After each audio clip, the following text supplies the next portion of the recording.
This podcast is made possible with collaboration and input from the LinkedIn Digital Transformation Group with reference to Google News and Wikipedia.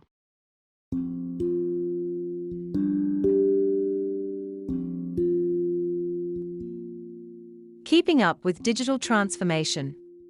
Gabe, how many windows are there in New York City? Andy, what? Gabe, critical thinking. Common, on-the-spot question asked in an interview. Andy, okay. Let me think. Are you counting car windows? Gabe, no. How far away is the sun?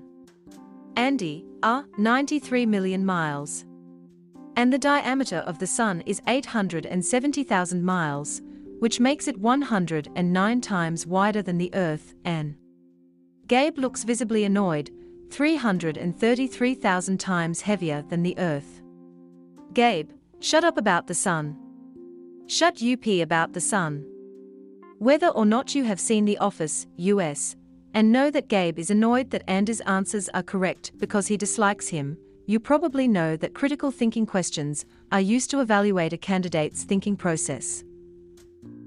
In fact, the World Economic Forum's WEF, The Future of Jobs Report 2020 states that critical thinking is among the top skills employers see as rising in prominence in the lead-up to 2025, along with analysis, problem-solving, and self-management skills.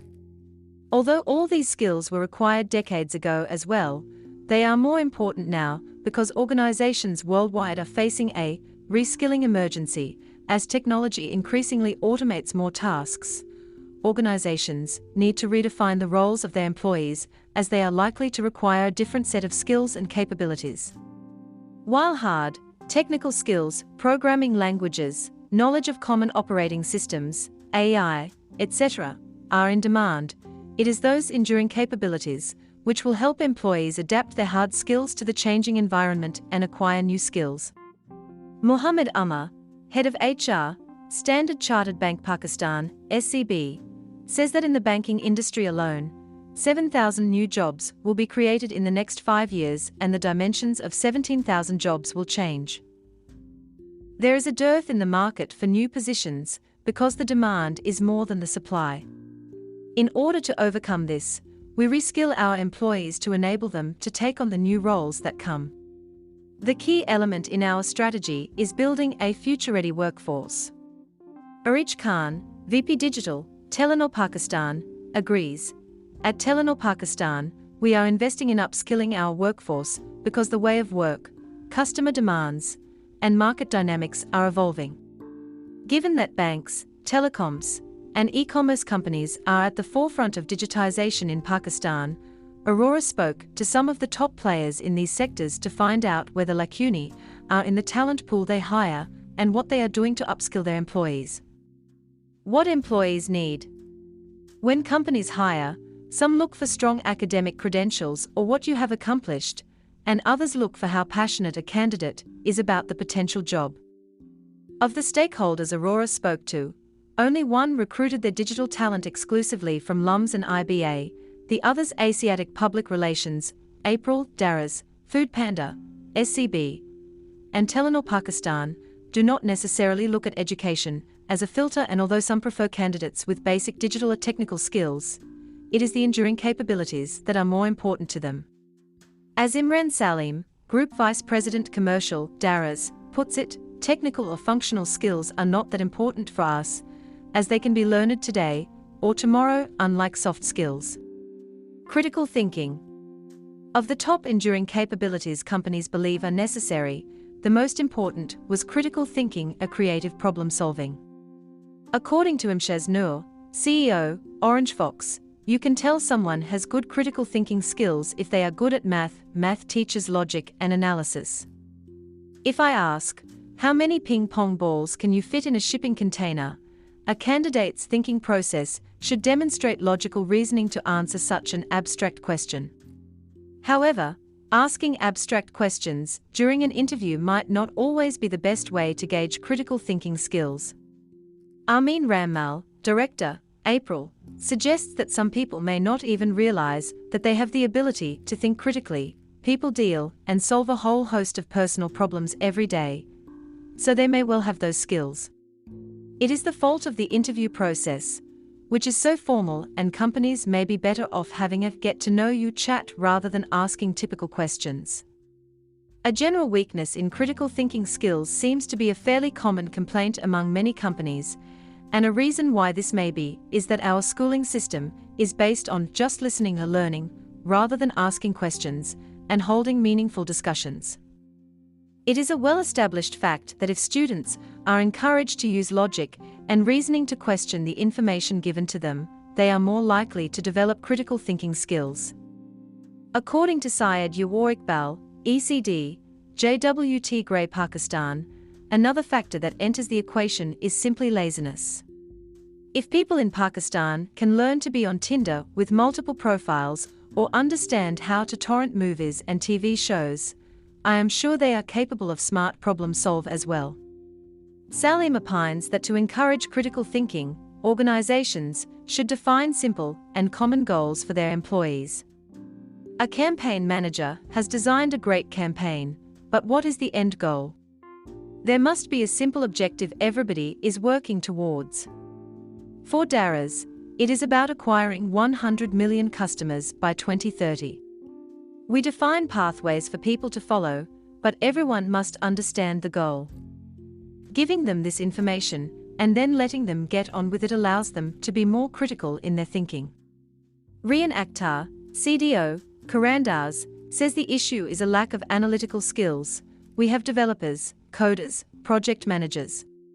The question is, can they use their technical skills to solve a business problem? People who are good at developing technology are not so good when it comes to using that technology on a business problem, such as increasing sales or reducing costs. For instance, even in this day and age, you find digital products with clunky interfaces. Engineers who develop these interfaces need to understand the emotional, psychological, and rational needs of the product's users and translate them into the interface's design. We are getting better at this, but compared to the rest of the world we are far behind. Kareem also opines that analytical skills, along with AI, visualizing, financial modeling and sound knowledge of how tech works overall are important. Ability to unlearn. To gain new skills, employees often need to unlearn what they have learned at college or at previous organizations.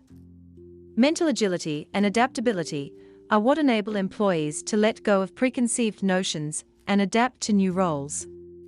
According to Salim, the ability to learn and unlearn and thrive in uncomfortable situations is very important. Technical and functional skills can be learned on the job, even if you are a medical student who comes here. But you must be prepared to move out of your comfort zone. Most Daras employees have taken courses to learn a programming language called SQL, which we use to input information to get various data from business data warehouses. Whether it is a salesperson that goes into the city every day or a digital strategist, the ability to retrieve the right data and identify trends and patterns is important. Umar adds that unlearning is more of a challenge for older employees. People who have been working in a certain way for 25 years and now have to adapt to new ways of working, that is where unlearning comes in. The problem is that we don't unlearn how we used to work, we try to manipulate new ways of working with old ways of working. Finding passion. What I look for when I am hiring is how passionate a person is. There are many positions in my department that require digital as a core skill set: digital project managers, data scientists, and UX or UI developers. But at Telenor Pakistan, we are not necessarily looking for people with these skills only. Skills can be taught, but the right attitude makes all the difference, says Khan. It is about how invested you are in your own learning and how passionate you are about the job. When you work at a telco, 95% of the burden is making believers out of non-believers. One needs to be able to tell a story and be invested in the delivery of that transformation. Noman Azhar, CDO, JS Bank, says companies should be placing people in jobs they are happy doing. If a candidate for an administrative role shows more interest and capabilities for an HR role, hire him for HR instead. If someone has a degree in finance but is interested in technology, put them in a relevant role. Being empathetic. Given that the end goal of most companies is to serve their customers, empathy helps employees not only to understand what they want, it makes them more patient and understanding during teamwork. Salim stresses that the most important skill for him is empathy because one should be able to put oneself in another person's shoes and think from that perspective. We might think that displaying the latest Samsung phone as the first search result for Samsung phone on Daraz is a good idea because customer ko Tiichahi Hoga. However, the reality is that most customers are looking for a phone that is below 15,000 rupees with WhatsApp capabilities. To be effective, employees must be able to rewire their own preferences and empathize with a larger audience. Self-improvement. Self-improvement has always been an important aspect of career progression. However, in this age of disruption and change, it has become critical for professionals across all levels to constantly be on the alert about new trends and methodologies. When people start a new job or switch roles, on-the-job learning is provided by most organizations. However, the bottom line is how quickly an employee can pivot and adapt. For sure, in most cases, an employee at a new job or function will be taken through the processes required to deliver on the tasks, but eventually, the employee will have to resort to other means, online and offline, to perfect themselves. What should companies do? Invest in employees. Not everyone has the motivation, time, or money to take a course in SEO or improve their leadership skills. Moreover, companies generally do not have a training budget, and even if they do, training does not happen frequently enough, or is not customized to suit everyone's needs. Essentially, companies need to invest in their employees, and there are 3 ways they can do this.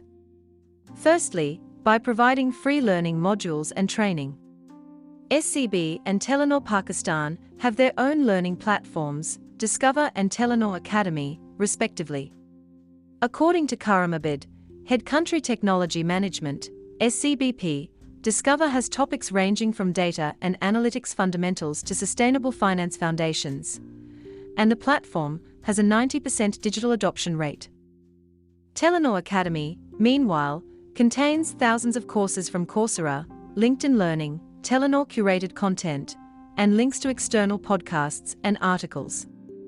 Their employees use the platform daily, and in 2021 alone they logged a total of 27,078 hours. There is, however, still an issue here that is a cause for concern for most employees. How do they find the time to learn? The solution is perhaps to give employees time to learn during working hours. Telenor Pakistan recently organized a 3-day interactive learning camp where employees were encouraged to prioritize themselves in those 3 days and were allowed to delay business meetings to attend the camp. SCB is also working on changing their performance management system, whereby the differentiation between an excellent and good performer will be based on intrinsic motivations for improvement. According to UMA, SCB will be the first organization that will reward people for developing themselves. And in return, we will gain upskilled people ready to take on future roles. Secondly, mentor and guide. Salim is a firm believer in this method. In his view, startups have an edge due to the open-door policy they practice, so that their top management tends to be directly in touch with the majority of their employees. Direct communication enables us to identify who requires what kind of training. For example, a software developer should know more than coding, he should also be connected to the business. We work towards giving them exposure to the business side so that when they go back to their own functions, they understand what the priorities are. Employees need to think not only in terms of their career paths, but in terms of their learning path as well, and this can be very different for each individual, which is why an open-door culture is beneficial in achieving this. Thirdly, provide well-being opportunities.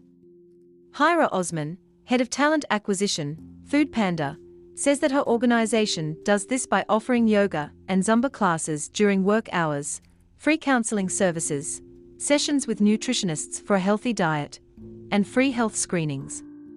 Offer cross-industry exposure.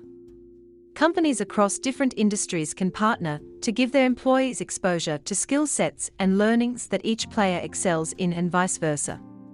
Telenor Pakistan recently initiated a 6-month cross-industry program with Unilever Pakistan with the objective of helping companies explore untapped areas where they can collectively move forward, leverage each other's strengths, and bring success. Such programs enable participants to upskill their capabilities with cross-industry experience and plug those learnings into their respective organizations. Telenor Pakistan brings to the table digital product management, customer experience, governance, digital analytics, strategic and core partnerships, digital marketing, digital accelerator, and API management. Unilever brings techniques such as brand management, consumer market insights, and media. So, while Telenor Pakistan is capitalizing on brand development areas and learning to understand Unilever's digital transformation journey, Unilever is exploring achieving operational excellence and how this can improve customer experience through digital transformation. Upskill higher management. Team leaders and managers should not be exempt from upskilling, and most of all, they should acquire the updated basic skills that their subordinates have. When a chief digital officer does not have basic digital skills, or a project manager has never used an app, the people under them are negatively affected. If the reporting authority is unable to fully grasp basic concepts related to the job being managed, it can hold employees back. Akhtar considers agility and focuses as skills necessary for higher management. He cites the example of the fintech organ, where one of the co-founders has a background in design. Due to the co-founders' focus on design, their app has had a sleek and user-friendly design from day one. Compare this to other fintech apps that are difficult to use. The founders or CEOs don't even realize this. Speaking specifically about design, he says that modern organizations have positions like chief experience officers or design officers, whose main responsibility is to keep the life cycle of a website app design human-centric. It was no fluke that Candy Crush or Angry Birds clicked with consumers. It was the design that did it. What should schools or universities do? Even if companies play their part in providing advanced learning opportunities, people need to be encouraged from school onwards to ask questions. Azhar cites his own example of how, during his college years, no one either at home or at college was able to help him understand what he should study and what he was really passionate about. I love technology and did not realize this until I started working for a telco. I did my matric in sciences because, during my college years, people would say Nalayak log computer parte hain, and I pursued pre-engineering simply because a friend, who I followed into the field, thought engineers Barry pahe like hotai hain. We need mentors early in our lives who work on our individual skill sets. Khan emphasizes that the education system should focus on developing mindsets that encourage people to think about the big picture. This means more project work and collaboration to build student capabilities using modern tools that compete with intelligent machines, along with training around digital skill sets, learning how digital products are made, for example. It is only when you start honing into these aspects that you are able to equip people and compete in a fast-moving world. To conclude, to catch up with the changing world, there has to be a sea change in mindsets across the board. Educational institutions need to encourage curiosity and a critical approach from their students. Organizations need to provide a higher degree of mentorship, be prepared to invest in training, and encourage a more collaborative environment. And employees need to understand that to progress in their careers, they need to embark on an ongoing process of critical self-assessment and self-learning. A message from our sponsor, Anchor.fm. If you haven't heard about Anchor, it's the easiest way to make a podcast. Let me tell you here how it works. It's free, you can register free online. Just go to Anchor.fm and register. There's creation tools that allow you to record and edit your podcast right from your phone or desktop computer. That's how easy it is. Anchor will also help to distribute your podcast for you, so it can be heard on Spotify, Apple Podcast, Google Podcast, and many more other platforms. You can also generate income from your podcast with no minimum listenership. It's everything you need to make a podcast, all in one place. Now, you can download the Anchor apps from the Apple Store or Google Play Store. Enjoy the podcast. Thanks again.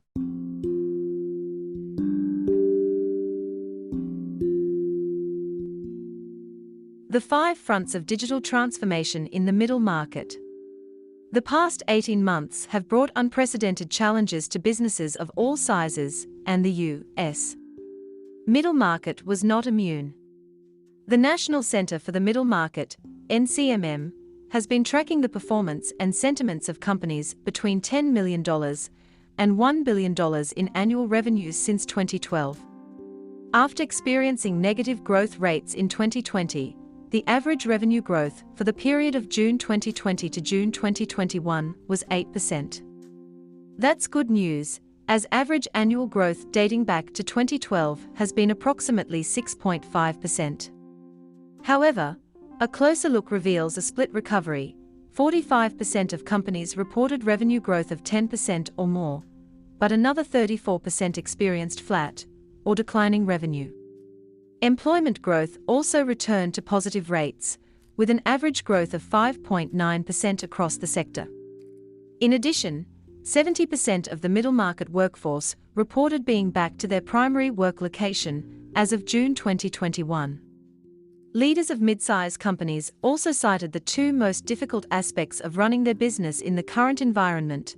51% said they are challenged by employee communications, engagement, and productivity, and 45% reported issues with customer engagement.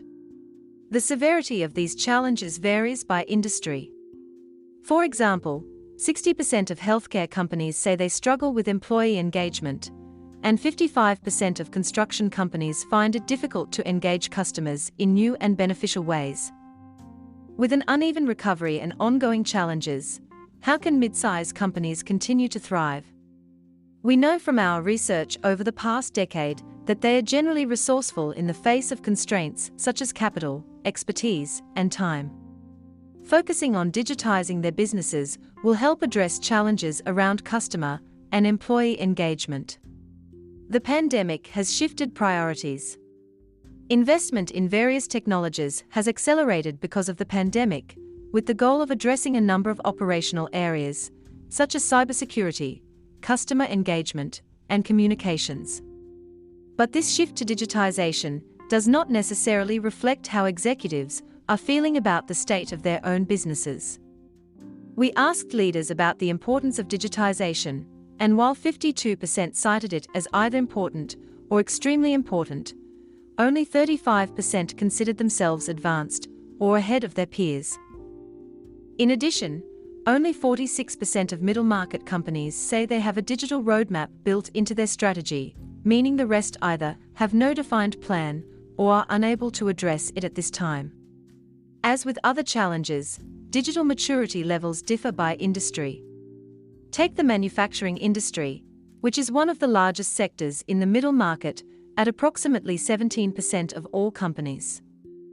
Nearly 50% of these businesses say they are concerned with keeping pace with the right technology in order to compete. This is concerning because it's not just about advanced manufacturing and artificial intelligence in the factory. Technology touches all aspects of the business. For example, Gertrude Hawk is a chocolate manufacturer based in Scranton, Pennsylvania. The 85-year-old company operates 40 physical locations across 3 states, as well as a consumer e-commerce site and a B2B platform. While their internal processes are excellent, the company had long ignored the importance of strong digital platforms as a means to engage customers. Recently, they focused investment on digital marketing tools, such as an improved website with high-quality photography, in addition to a customer rewards program accessible via mobile devices for easier shopping and ordering. By acknowledging that they were behind their peers, the company has seen increased site traffic, longer average visit times to the site, and growth in rewards membership as a result of their investments. While most of the concerns seen early in the pandemic, uncertainty continuity of operations, working capital, have largely subsided, customer engagement and employee communications remain a challenge. Nearly one-third of mid-size companies say they have moved permanently to digital communications internally, with another 24% planning to do so in the near future. Additionally, 31% of companies have permanently implemented technology to engage with customers. A great example is Twiddy & Company, a hospitality firm located in Duck, North Carolina. The proprietor of hundreds of rental properties in the Outer Banks, Twiddy traditionally relied on its strong customer relationships, repeat business, and word-of-mouth referrals. However, with the industry literally shut down during spring 2020, company president Clark Twiddy began leveraging investments in CRM platforms to reach customers in new ways. For example, they found that prospects and past renters responded better to text updates than phone calls or emails. The CRM also allowed the Twiddy marketing and sales teams to collect and monitor every contact point, regardless of method, to ensure the right mix and cadence, as well as calculating conversion rates. The results have been impressive, driving historic growth and occupancy. Going forward, the company has made a commitment to ongoing innovation, experimentation, and investment in digital communication practices. Many middle-market companies are also challenged by resource constraints. Therefore, making similar investments is easier said than done. When asked about obstacles, most companies reference the costs and budget issues associated with new technology. Middle-market IT spending is focused on daily operations of the business and cybersecurity, both representing approximately 11% of total budgets. In addition, firms note a lack of time given other priorities and a lack of proper internal resources to implement these technologies effectively. A framework for digital transformation. Investment in digital tools and processes has not suffered as much over the past 18 months as other business functions, partly out of necessity. Indeed, investment also accelerated as a way to achieve the goal of a more efficient, profitable, and productive future state of work, and the investment has paid off. Middle-market companies with a digital vision that is clear, comprehensive, and guides strategic decisions grow 75% faster on average than less digitally sophisticated peers. While impressive, nearly two-thirds of leaders also say a digital skills gap in their workforce is holding them back from even more aggressive pursuits. So how should executives address these issues? The NCMM developed a framework to help guide middle-market companies in the process of digital transformation. Essentially, the enterprise sits in the middle of 5 distinct but interconnected activities. 1. What we sell, product and service offerings. 2. How we produce its supply chain, manufacturing, operations. 3. How we sell it, customer experience, channels, marketing. 4. Our IT backbone, infrastructure, security. 5. Our workforce talent, digital skills. To address 2 of the middle market's biggest challenges, we will focus on how we sell it, customer engagement, and our workforce, employee engagement. Customer engagement. Middle market companies say customer experience, lead generation, and marketing tools are currently their top 3 customer-facing digital priorities. Here are some best practices for making progress in these areas.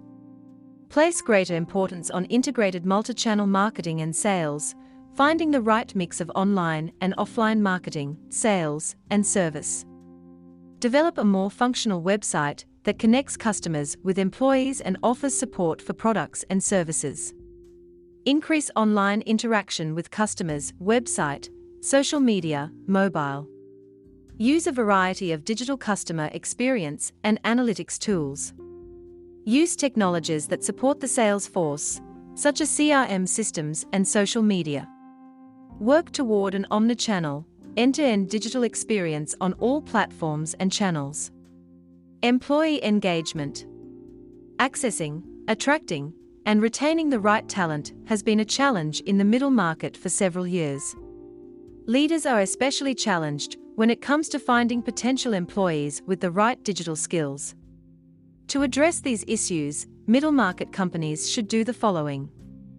Make a concerted effort to invest in people with specific digital expertise and be willing to pay a premium for the right skill sets.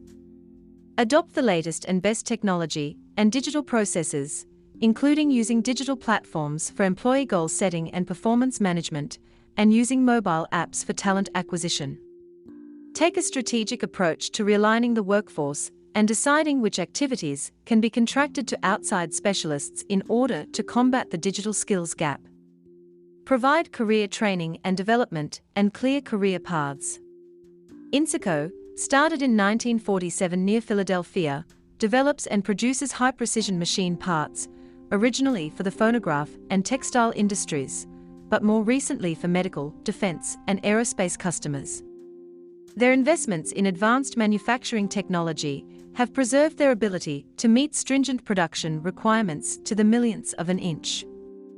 While operational investments have helped them maintain their place as a leader in their industry, the focus on customer and employee engagement has also been an important part of their growth. They've revamped their website into a one-stop shop, which is easy to navigate for customers and allows employees to access product materials and make updates easily. Since the launch of the new site, Insico has seen significant increases in page views, pages per session, and average session duration. They've also seen a lower bounce rate, indicating the redesign has made a meaningful impact. By utilizing some of these best practices, middle-market companies can kickstart or help strengthen their own digital journeys and set themselves up for future growth in the process.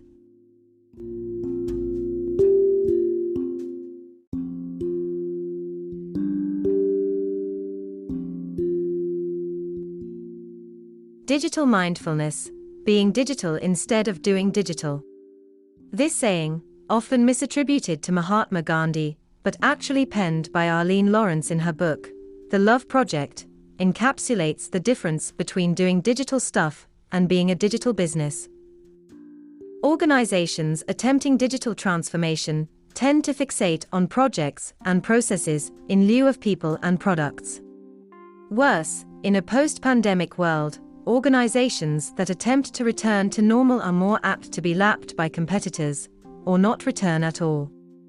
McKinsey reported that in the past year, companies accelerated their implementation of digital capabilities 20 to 25 times faster than their executives thought possible. Yet most of these changes were not core transformations, but urgent, imperative technology projects to enable remote work or the migration of assets to the cloud. They did not represent a change to the business culture, business model, or organizational mindset.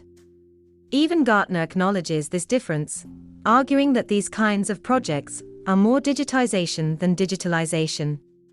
The latter involves a disruptive transformation, disruptive not only to an industry, but also to an organization itself.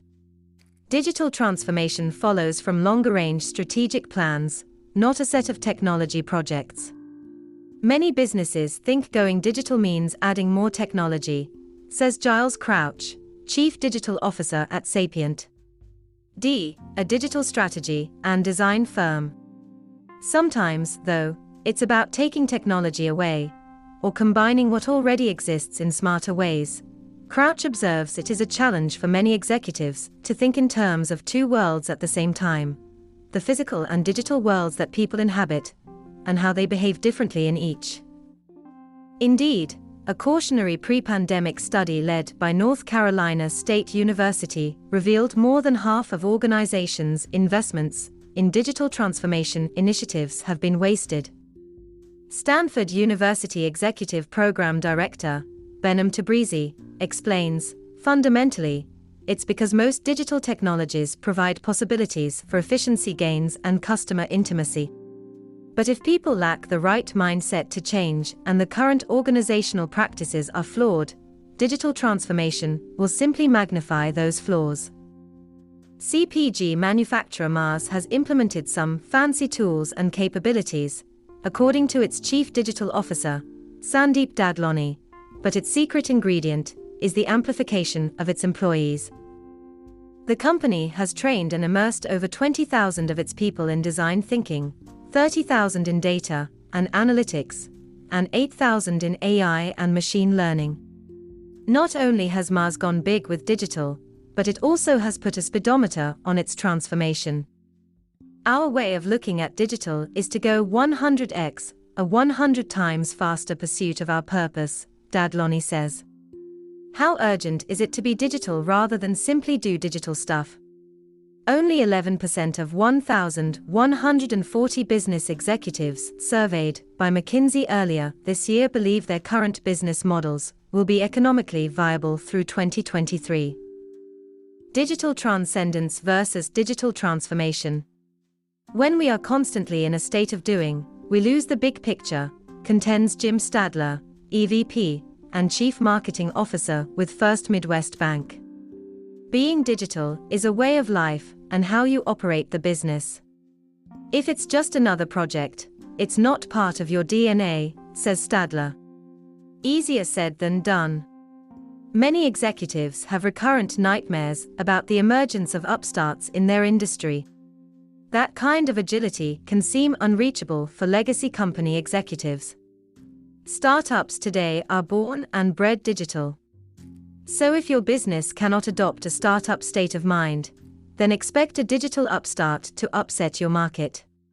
But the prospect of digital native upstarts should be more than a psychological torment to executives. Rather, it should motivate them to change both their mindsets and their organization's entire DNA. 4 steps toward achieving digital mindfulness. Being is about authenticity, while doing is about achievement. Customers, investors, and partners can tell the difference. Being can be a transcendent state not only for individuals, but also for your organization as a whole. But ultimately, the consilience of doing and being is essential. They must be balanced. Mindfulness suggests that our existence is primarily shaped by our minds. We can become what we think. Accordingly, keys to achieving digital mindfulness on the path to being truly digital include being intentional rather than responsive to the activities and situations within and around the business. Embrace and be part of the metamorphoses happening both inside and surrounding your market.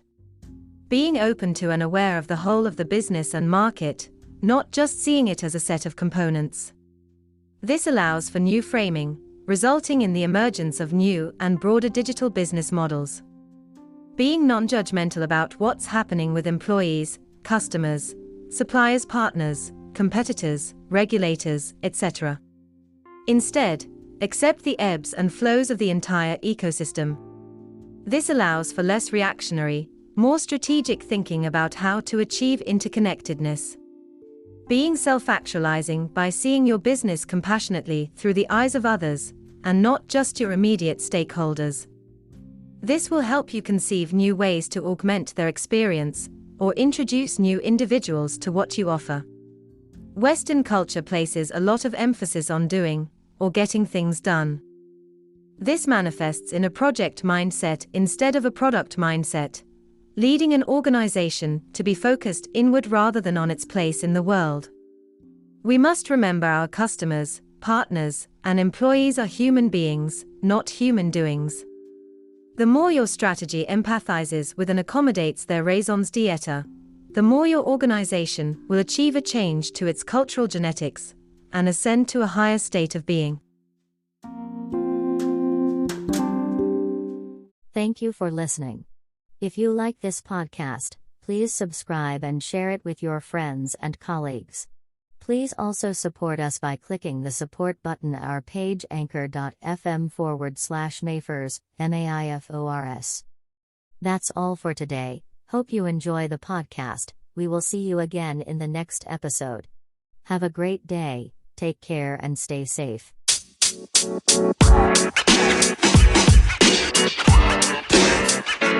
You know, man.